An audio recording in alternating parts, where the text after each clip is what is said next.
Okay, meron po kasi akong series.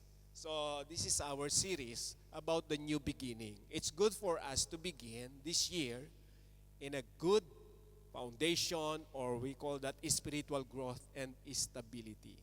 So, mahalaga na sa ating pong buhay, nagsisimula tayo sa alam natin na makakatulong sa atin. Bagamat marami pa po tayong hindi lubos na naintindihan, but we believe God is always there to strengthen us. Okay, now let me begin before we move to the next part, next topic.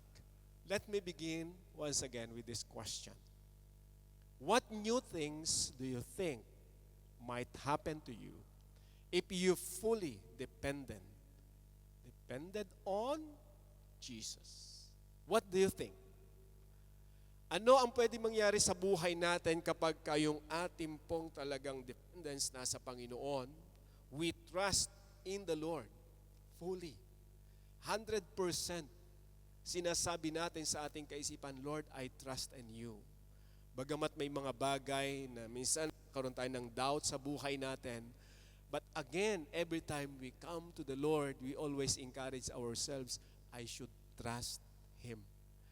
Alam niyo, minsan dumarating sa ating buhay na kinakausap mo yung sarili mo. At minsan yung sarili mo lumalab din sa iyo. Para bang ikaw yung di ba, kinakausap mo yung sarili mo, kinakalaban mo yung sarili mo. Paano nangyari yun? Di ba, pagka problematic tayo, anong gagawin ko? Sabihin ng mind mo, di ba? Sabihin ng isa mong kaisipan, dapat itong gawin ko.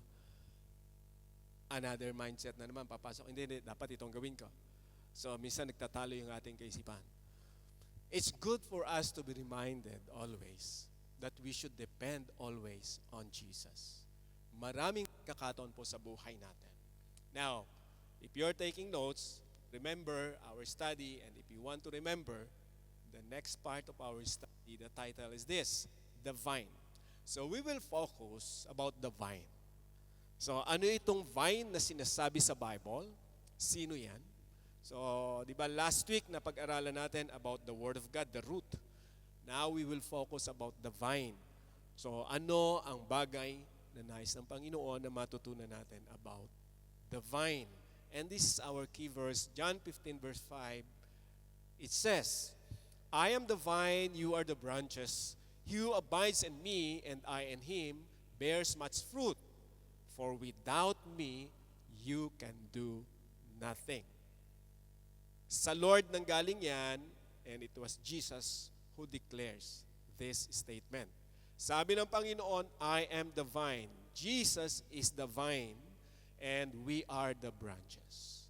So if there's one thing that I want you to remember with this conversation, at least for the whole week, or part ng tinatawag po natin na principle or life application sa buhay natin, I want you to remember this statement. Christ nourishes us spiritually when we abide in Him constantly. Christ nourishes us spiritually when we abide in Him constantly.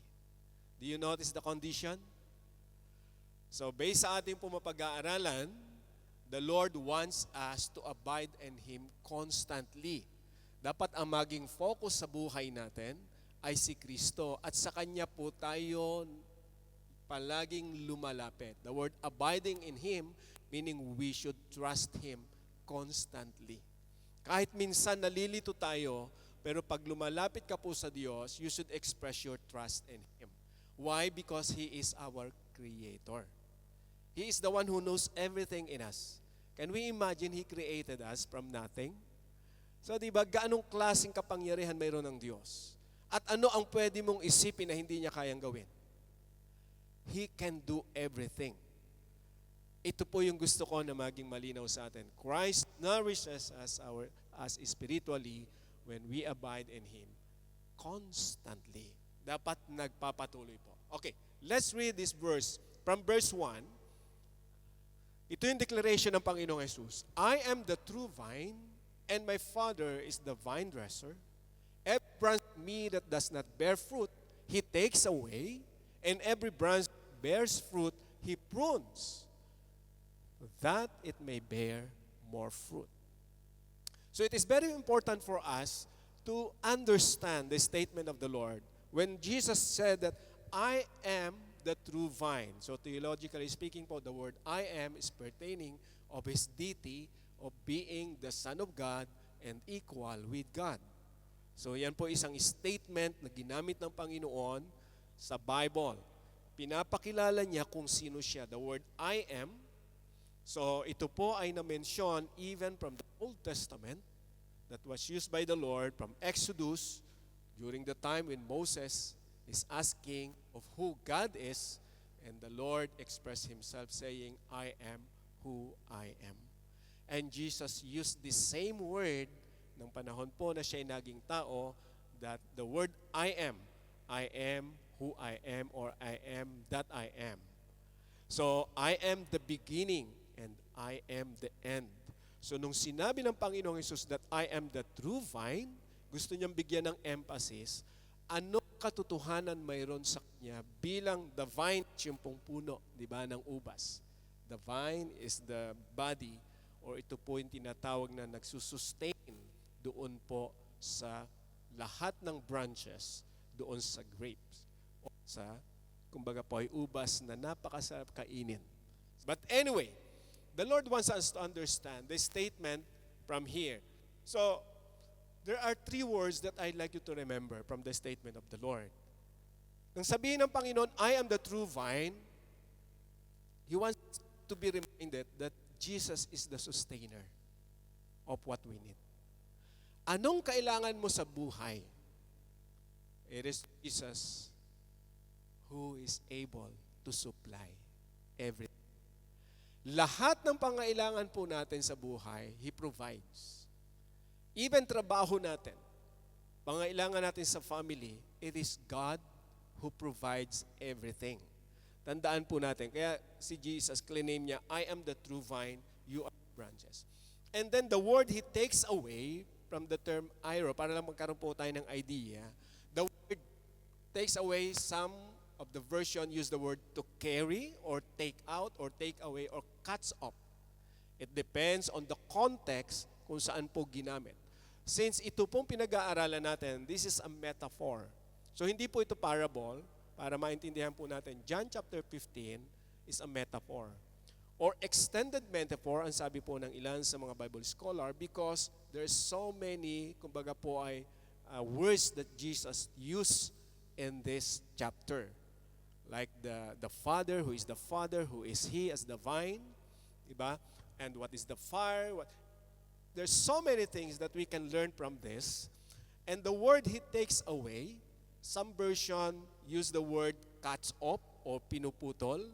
Some version use the words take up. Okay, can you imagine, sino rito yung familiar sa mga ubasan? Sa atin sa Pilipinas, yung iba may ubasan, di ba? Although hindi lahat.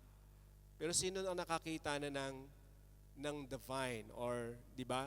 So, yung pong branches ng vine, sometimes, they go everywhere, whatever they want to go. That's why they use this guide, no? Kung tawagin sa atin sa Tagalog, yung balag ng halaman. They guide it. So, and they put those branches on it. Kasi pag hindi nila nilagay doon, babagsak lang siya sa lupa, and then that branch will, di ba, extend to that ground. Pag gano'n na po yung case, it will not bear fruit. Kasi marami mga insect or marami mga pwedeng sakit na makuha, kumbaga pa magkaroon yung branch. So, it is very clear that what the Father does was, He takes it up. Ina-arrange niya po yung bawat branches. At makikita natin yan kung papaano na ang mga vine dresser ay talagang nililinis yung puno po na yon. Ang point kasi, the word He prunes to make clean. Para maging maayos, para maging mabunga. That's the idea of the Lord. Kung anong kahalagahan po ng tinatawag na true vine at kung ano yung tinatawag na branches. Nililinis ng Panginoon ang bawat branch. At kung hindi naman po maayos yung kalagayan, ang ginagawa po ng Diyos ay inaayos niya. Take up, ibig sabihin. In other word, lift. Sa ibang version po, they use the word lift. Inaangat, itinataas. Kasi nga, hindi siya pwedeng nakasayad doon po sa ground. Dapat ang nakalagay lang sa ground is the root, okay, and the branches should be on top.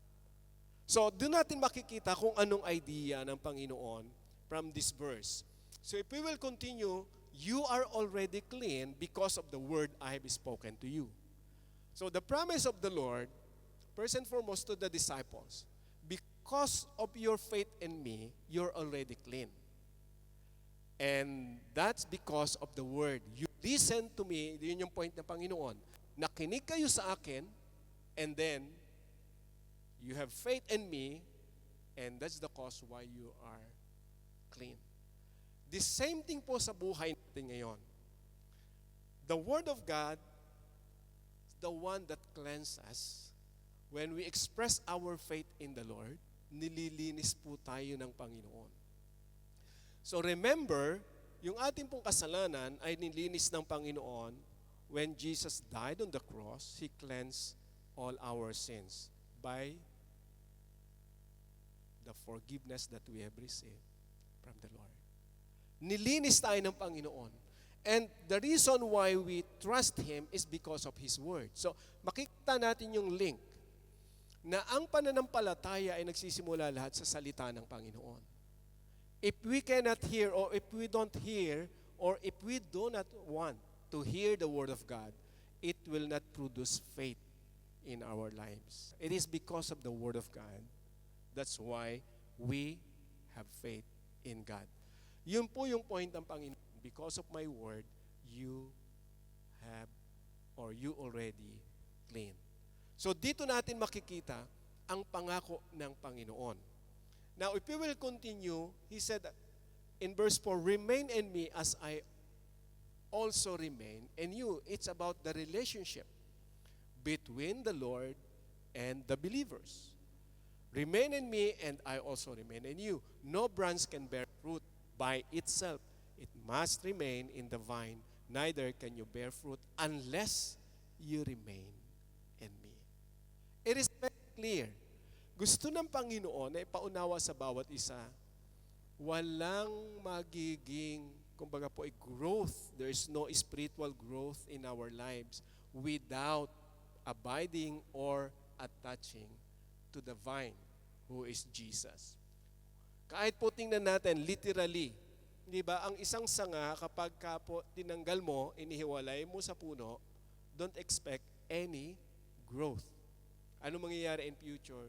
Siya ay matutuyo at mamamatay. That's how the Lord described. But because we believe in the Lord, pag tiningnan po natin pinag-aralan itong John chapter 15, it is not about exactly about the salvation, but it is about the lifestyle of the believers. Because the Lord said that you already clean because of the word that you have heard. Ibig sabihin, ang bawat nananampalataya sa Panginoon ay nilinis na ng Diyos, pinatawad na niya sa lahat ng kasalanan. Kaya po tayo ay kasama na ng Panginoong Hesus. That's why we have relationship with Jesus. It's because of our faith in Jesus. So sundan po natin. So nung manampalataya tayo sa Panginoon, nagkaroon po tayo ng relasyon sa Panginoong Hesus. That's why the reminder of the Lord, you must remain in me. So we can imagine now kung paano naka-attach yung pong branch doon sa vine. Now, sabi ni Lord, verse 5, the key verse, I am the vine, you are the branches. He who abides in me, and I in him, bears much fruit. Without me, you can do nothing. This statement, without me, you can do nothing, refers to the spiritual growth, spiritual life, or the lifestyle as the believers of the Lord. Hindi po ito patungkol sa mga bagay o achievement natin in this world. For example, we achieved to finish our college or course whatever. That's achievement. Di ba? So, anumang bagay na mayroon tayo sa buhay, we can achieve. So, pwede tayo mag-gain, pwede tayo magkaroon ng mga bagay sa mundo na to. In fact, there's so many people who does not believe in the Lord, but they have many things in life. Hindi sila nananampalataya, pero ang dami nilang taglay sa buhay nila. Kayamanan, everything. Right? It's very clear. But this word, this statement po ay malinaw. It is about our relationship with Jesus. If we want to grow in the Lord, we should always remain in Him. Because we cannot do nothing without Him. Ibig sabihin, anumang gawin natin, magbasa tayo ng Biblia, mag-fasting tayo ng 40 days, umattend tayo sa church daily, okay, araw-araw nasa loob tayo ng simbahan. But if Jesus is not the center of your life, sabi ng Panginoon, everything will be useless for you in terms of spiritual growth. Ibig sabihin, ang pananampalataya ay hindi magiging matatag kung hindi si Kristo ang nagiging sentro. That's the reason why marami po mga tao, halimbawa, na nagsasabi na I believe in God, pag masaya ang buhay, okay lang, masaya sila. Pero pagka problematic, yung belief in the Lord medyo nagfi-fade. So kapag grabe na yung problema, hindi na marinig sa kanila yung paniniwala sa Diyos. Kung sino-sino na ang sinisisi. Diba? Kung ano-ano na yung lumalabas sa bibig. Why? Because they cannot do anything without Christ. Pero kapag po tayo ay nasa Panginoon, anything happen, pag tayo problematic, the Lord is with us, He will strengthen us to overcome whatever the problems that we are encountering. Why? Because of the Lord. It is not because of our strength or whatever that we have in life. It is not about our money. Kahit ang laki ng savings natin sa bangko, pag ikaw nagka-problema na walang magawa ang pera, saan mo dadalhin ang pera mo? Di ba? Kahit sinong tao minsan, they don't have enough strength to help us. Lahat na yata ng kaibigan mo, tinawagan mo to help you. Naubos na yung load mo. Di ba? Yung cellphone, uminit na, halos maghapon ka na tumatawag. Wala pa rin makatulong sa iyo. The same status sa puso at isip mo. You're still worried. You're stressed. Why?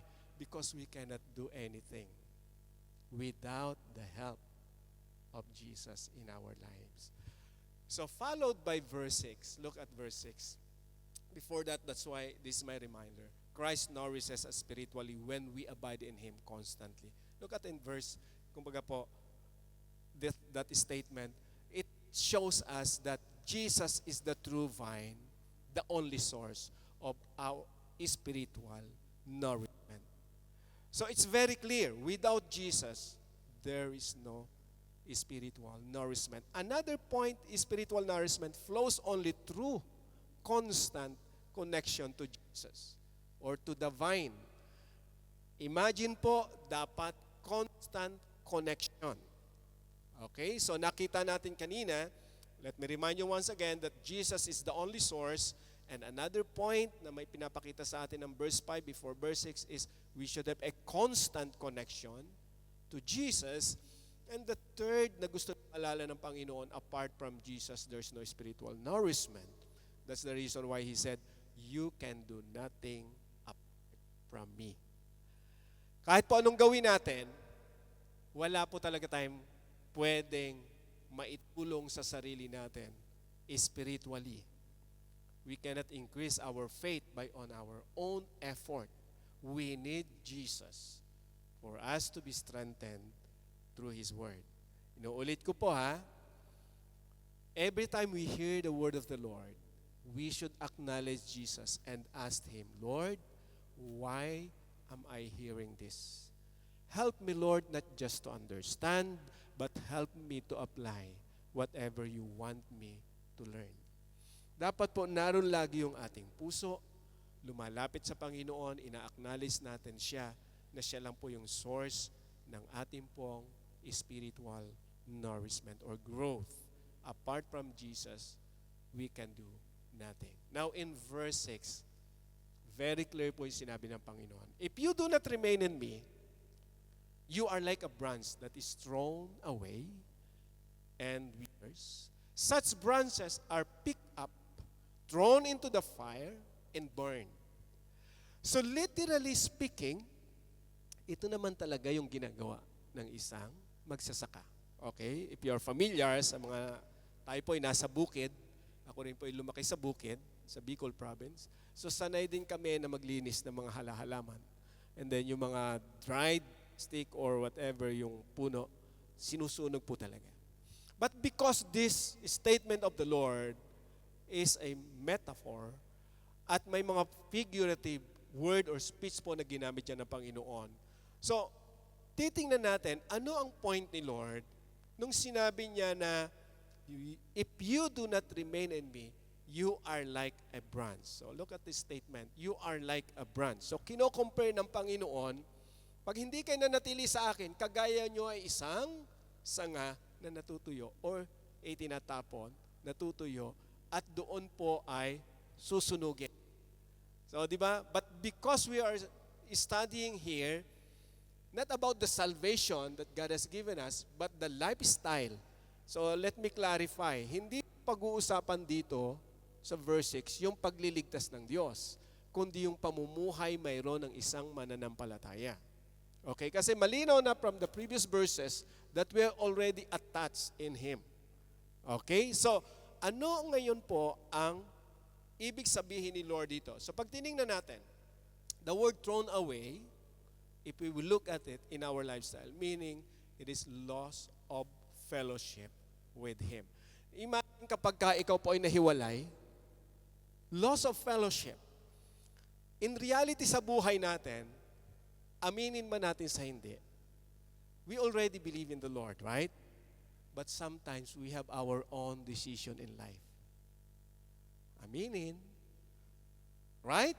So minsan we don't pray and ask God what we can do or what we will do. We just do it by ourselves. So ngayon, ang sabi ng Panginoon, nakadetach tayo sa Kanya at the time. Parang kagaya tayo ng throw away. Ibig sabihin, we lost fellowship with Him. So kapag malayo tayo sa Panginoon, anong nourishment ang pwede natin tanggapin? Ay hindi tayo, kumbaga, wala tayong fellowship with God. We don't pray. We don't ask His will. So ano po ang mangyayari sa tingin nyo sa ating mga decision? Another thing na sinabi ng Panginoon, withered means loss of vitality. Di ba pagka ang dahon o ang sanga ay natuyo na, anong ina-expect mo ron? Di ba? So, yung kanyang vitality, even yung kanyang strength, yung kanyang pwedeng magawa ay hindi na niya magagawa pa. At doon natin mapipicture, unti-unting natutuyo. Kaya yung dryness na tinatawag. Narinig nyo na ba yung tinatawag na spiritual dryness? Kung meron kayong term na narinig na ganon. Para bang yung kanyang pamumuhay pananampalataya ay tuyong-tuyo, ibig sabihin, hindi niya magawang lumapit sa Panginoon. Wala siyang kalakasan na lumapit sa Diyos. Probably because of this condition. Sabi ng Panginoon kasi, if you will not remain in me. So, ganun po yung mangyayari talaga sa buhay natin. Paano tayo manonourished kung wala ang Panginoong Jesus? And barred means loss of reward. Alam niyo ba na ang Panginoon ay maraming reward na inihahanda? Napakarami pong promises ng Panginoon. So the word barn, pag titingnan po natin, kagaya ng isang sanga, paano po mapapakinabangan ng isang, kumbaga, branch o isang sanga kung ito'y tuyo na? Ano ang gagawin mo sa kanya? Siya ay sunugin. At dito natin makikita the loss of reward. Instead na tumanggap, di ba, ng reward ang isang mananampalataya, nawawala yung kanyang reward mula sa Panginoon. So, another term na ginamit ng Panginoon dito is the word fire. This is the figurative word, symbolizing either the fiery trials na ating pong tinatanggap or the fire at the judgment seat of Christ. So, let me clarify this. Ang apoy po na ginamit dito is the same word na ginamit po sa ilang mga Bible verses, kagaya ng term na fiery trials. Let's take a look. Isang verse po ang magpapaalala sa atin from 1 Peter chapter 1, verse 6. It says, in this you greatly rejoice, though now for a time or for a little while, if need be, you had been grieved by various trials. That genuineness of your faith, being much more precious than gold, that perishes, though it is tested by fire, may be found to praise, honor, and glory at the revelation of Jesus Christ. So malinaw po sa Bible, it is the same idea na pinakita ng Panginoong Hesus through Peter, na yung fire po, figuratively ginagamit to test our faith. Yung mga pagsubok po natin ay kagaya ng apoy.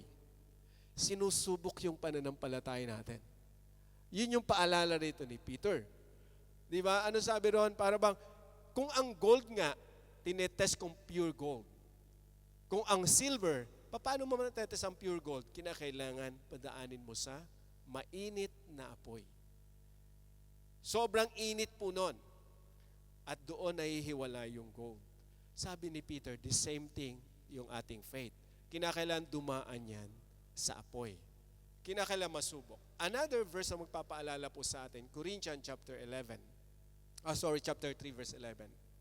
For no other foundation can anyone lay than that which is laid, which is Jesus Christ. Now, if anyone builds on this foundation with gold, silver, precious stones, wood, hay, straw. So, look at the comparison. Paul said Jesus is the true foundation. But other people lay their foundation using gold, silver, precious stone, wood, hay, or straw. Ang tanong, paano malalaman kung anong pundasyon mayroon ng isang tao?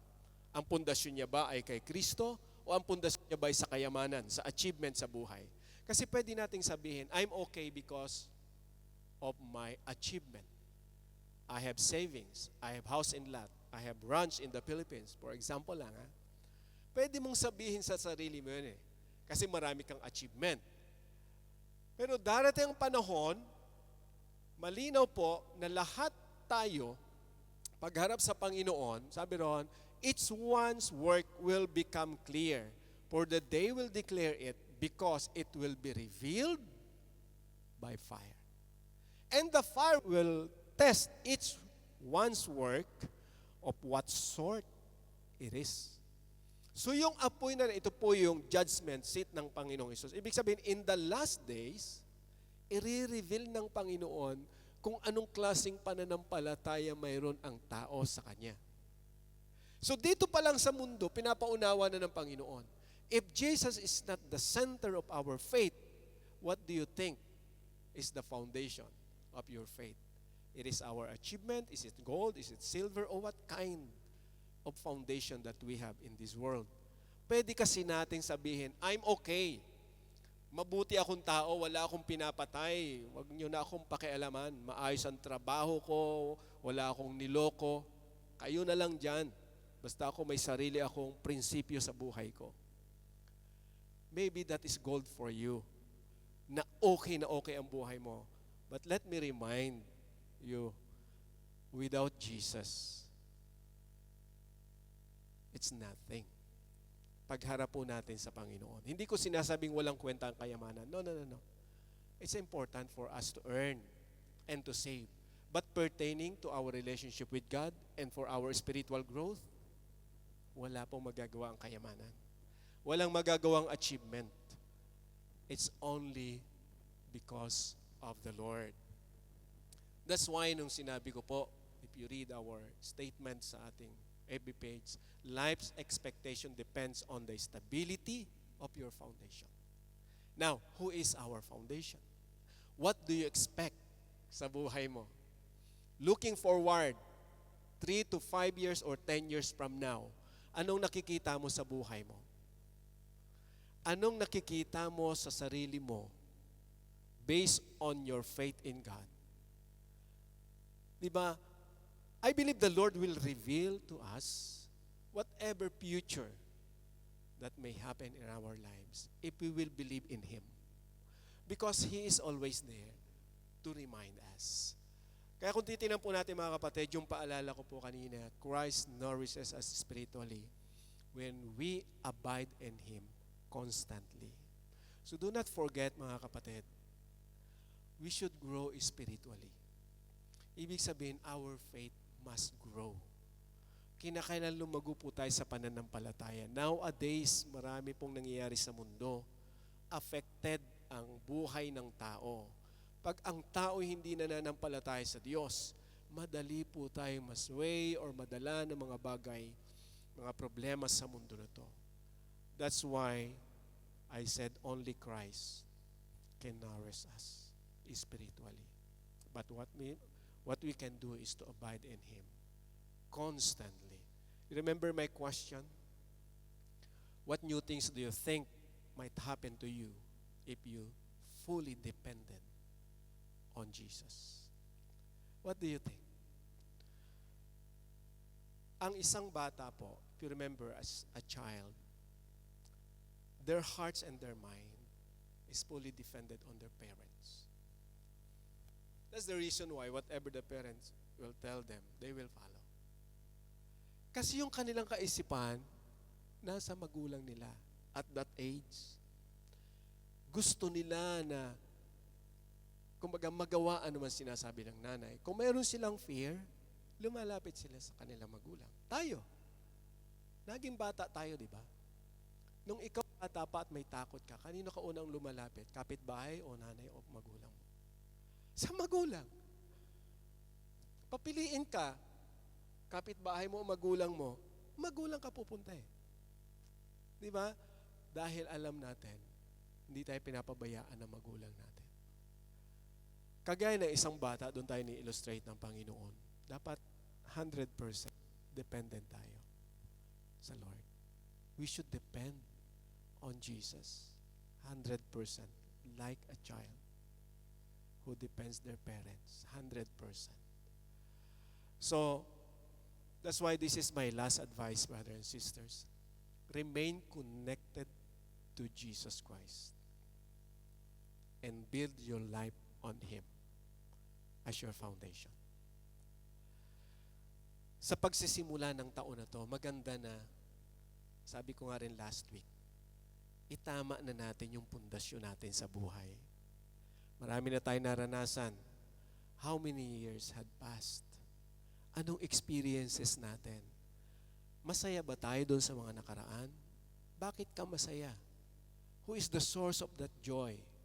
Yung bang kasayahan na yon ay nananatili or pansamantala? Ano nangyari? Now, kung okay everything because Jesus is your foundation, let's continue it. But if Jesus is not your foundation, think about it. Pag-isipan po natin mabuti. Ang pangako ng Panginoon, kung tayo susunod sa Kanya, totoo. Hindi niya tayo pinapabayaan because He is true. He is real.